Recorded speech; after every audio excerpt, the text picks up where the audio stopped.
Welcome to know nonsense, मुद्दे की बात बिना बकवास। आज के एपिसोड में जानेंगे सुप्रीम कोर्ट ने तमिलनाडु के 10 बिल्स को बिना गवर्नर की मंजूरी के पास क्यों मान लिया।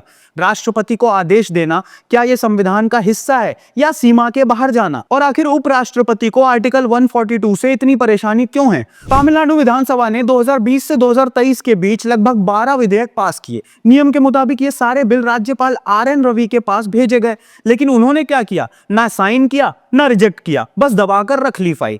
जब 3 साल तक कोई फैसला नहीं आया तो तमिलनाडु सरकार सीधा सुप्रीम कोर्ट पहुंच गई। फिर शुरू होता है असली खेल। सुप्रीम कोर्ट ने देखा राज्यपाल ने जानबूझकर अपने संवैधानिक जिम्मेदारी पूरी नहीं की है।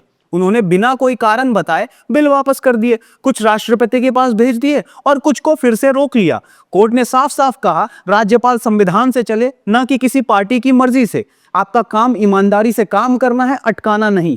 और फिर आया वो फैसला जिसने इतिहास में पहली बार राज्यपाल की मंजूरी के बिना ही 10 बिल्स पास मान लिए गए। यानी राज्यपाल ने साइन नहीं किया, लेकिन सुप्रीम कोर्ट ने कह दिया अब मंजूरी की जरूरत नहीं। इतना ही नहीं, जो 2 बिल राष्ट्रपति के पास भेजे गए थे उनके लिए भी कोर्ट ने टाइम लिमिट तय कर दी। गवर्नर को 1 महीने में फैसला लेना होगा और राष्ट्रपति को 3 महीने में फैसला देना होगा, और अगर देरी होती है तो वजह बतानी होगी।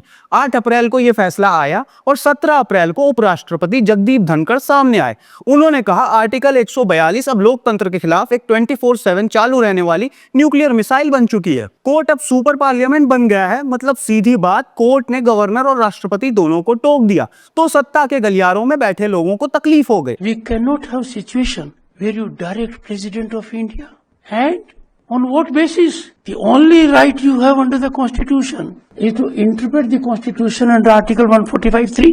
Article 142 has become a nuclear missile against democratic forces. BJP सांसद निशिकांत दुबे भी कह रहे हैं कि CGI की नियुक्ति राष्ट्रपति करते हैं, तो आप उन्हें आदेश कैसे दे सकते हैं। देश में धार्मिक युद्ध भड़काने के लिए केवल और केवल सुप्रीम कोर्ट जिम्मेवार है।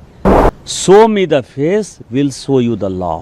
सुप्रीम कोर्ट अपनी सीमा से बाहर जा रहा है। सुप्रीम कोर्ट की सीमा यह है कि भारत का संविधान जिस कानून को बनाया उस कानून की उसको व्याख्या करनी है, और यदि वो व्याख्या नहीं कर सकती है और सब कुछ के लिए सुप्रीम कोर्ट जाना है तो इस संसद का कोई मतलब नहीं है। इस देश का कानून भारत का पार्लियामेंट बनाता है। अब यहां से शुरू होती है वही बहस, कोर्ट की ताकत बनाम कार्यपालिका की गरिमा। तो चलिए अब आते हैं अपने असली मुद्दे पर। आर्टिकल 142 क्या है और कोर्ट को ये सुपर पावर किसने दी?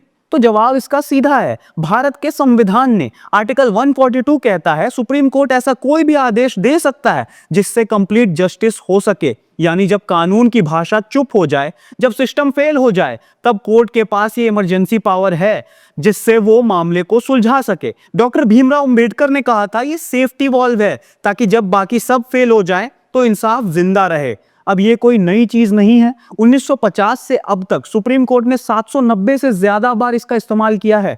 यानी ये पावर कोई नया जादू नहीं है। लेकिन अब सवाल ये भी है कि क्या इसका इस्तेमाल हद पार कर रहा है। तो अब सवाल उठता है, भारत में सबसे ऊपर कौन है? ब्रिटेन में तो संसद सबसे ऊपर मानी जाती है, वहां की अदालत भी संसद के बनाए हुए कानून से बंधी होती है। लेकिन भारत का सिस्टम अलग है।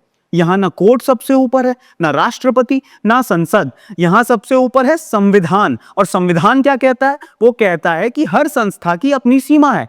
कार्यपालिका, विधायिका और न्यायपालिका तीनों को अपनी अपनी लाइन में रहना है। राष्ट्रपति भी उसी संविधान के दायरे में आते हैं। वो कैबिनेट की सलाह पर काम करते हैं। उनके पास कोई निजी फैसला लेने की ताकत नहीं होती। तो जब सुप्रीम कोर्ट राष्ट्रपति को कोई आदेश देता है तो वो राष्ट्रपति को नहीं दे रहा, असल में वो केंद्र सरकार को आदेश देता है, क्योंकि राष्ट्रपति उसी के कहने पर चलते हैं। इसलिए उपराष्ट्रपति का यह कहना कि अदालतें राष्ट्रपति को आदेश नहीं दे सकती संवैधानिक तौर पर बिल्कुल गलत है। और यही बात सुप्रीम कोर्ट के कई फैसलों में पहले भी साफ हो चुकी है। अब बात आती है कि क्या आर्टिकल 142 को ऐसे ही चलने देना चाहिए? क्या इसमें कोई बदलाव हो सकता है? देखिए, आर्टिकल 142 कोई आम प्रावधान तो है नहीं। यह भारत के संविधान की उस बुनियाद का हिस्सा है जिसे कोर्ट ने खुद बेसिक स्ट्रक्चर डॉक्ट्रिन में रखा है। यानी सरकार चाहकर भी इसे सीधा हटा नहीं सकती। अगर सरकार ने इसे हटाने की कोशिश की तो सुप्रीम कोर्ट उसे रद्द कर सकता है। हाँ, एक रास्ता है, सरकार चाहे तो इसमें कुछ सीमाएं तय कर सकती है, जैसे कि कोर्ट इसे किन मामलों में इस्तेमाल कर सकती है और किन में नहीं कर सकती, या फिर कोई समय सीमा, कोई गाइडलाइंस तय की जा सकती है जिससे कोर्ट की शक्ति तो बनी रहे लेकिन ओवर यूज का खतरा कम हो जाए। क्योंकि ये बात भी सच है कि आर्टिकल 142 कोई चाबी नहीं है जिसे हर फाइल में घुमा दी जाए। लेकिन इस बहाने अगर कोई ये कह दे कि कोर्ट की ताकत ही काट दी जाए या जजों को खामोश कर दिया जाए, तो फिर हम एक लोकतंत्र नहीं, एक रबर स्टैंप बनते देश की तरफ बढ़ रहे हैं। अब एक सवाल और है कि क्या आर्टिकल 142 से लिए गए सुप्रीम कोर्ट के फैसले पलटे जा सकते हैं? जवाब है हाँ, लेकिन बहुत मुश्किल है। 3 ही रास्ते होते हैं। पहला, रिव्यू पिटीशन, यानी कोर्ट खुद से अपने फैसले पर दोबारा सोचे। दूसरा होता है लार्जर बेंच, यानी 3 या 5 जजों की बेंच बनाई जाए और फैसला पलट दिया जाए।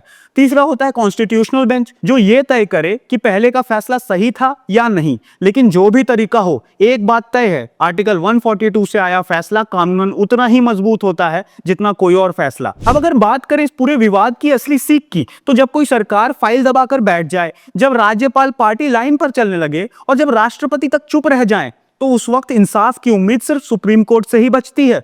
और अगर आर्टिकल 142 नहीं होता, तो ना राम मंदिर का फैसला आता, ना सहारा घोटाला का पैसा वापस आता, ना दिल्ली सरकार को उसका अधिकार मिलता। हाँ, आर्टिकल 142 एक न्यूक्लियर मिसाइल है, लेकिन यह मिसाइल सिर्फ तब चलती है जब सिस्टम पूरी तरह ठप हो जाता है। अब अगर यही मिसाइल आपको चुभने लगी है, तो शायद आपको अपने गवर्नर और राष्ट्रपति जी से पूछना चाहिए कि अब फाइलें जब साइन नहीं हो रही थी, जब फाइलों को दबाकर बैठा जा रहा था, तो क्या लोकतंत्र तब खतरे में नहीं था? सवाल आर्टिकल 142 पर नहीं है, सवाल उस सिस्टम पर है जिसे धक्का मारकर आगे बढ़ाने के लिए सुप्रीम कोर्ट को यह पावर इस्तेमाल करनी पड़ रही है। तो अगली बार जब कोई बोले कि कोर्ट अपनी हदें पार कर रहा है, तो उससे यह पूछना मत भूलिएगा कि पहले सरकार और गवर्नर ने अपनी जिम्मेदारी निभाई थी क्या? चलिए कुछ सवाल अब आपसे करते हैं। क्या आपको लगता है कि सुप्रीम कोर्ट को राष्ट्रपति या राज्यपाल को आदेश देने का हक होना चाहिए, या फिर आर्टिकल 142 को सीमित कर देना चाहिए? नीचे कमेंट करके अपनी राय जरूर बताइए। और अगर ऐसे ही साफ, सीधे और तथ्य वाली वीडियोस पसंद आती हैं, तो वीडियो को लाइक, शेयर और चैनल को सब्सक्राइब करना मत भूलिएगा। दिस वाज नो नॉनसेंस, मुद्दे की बात बिना बकवास।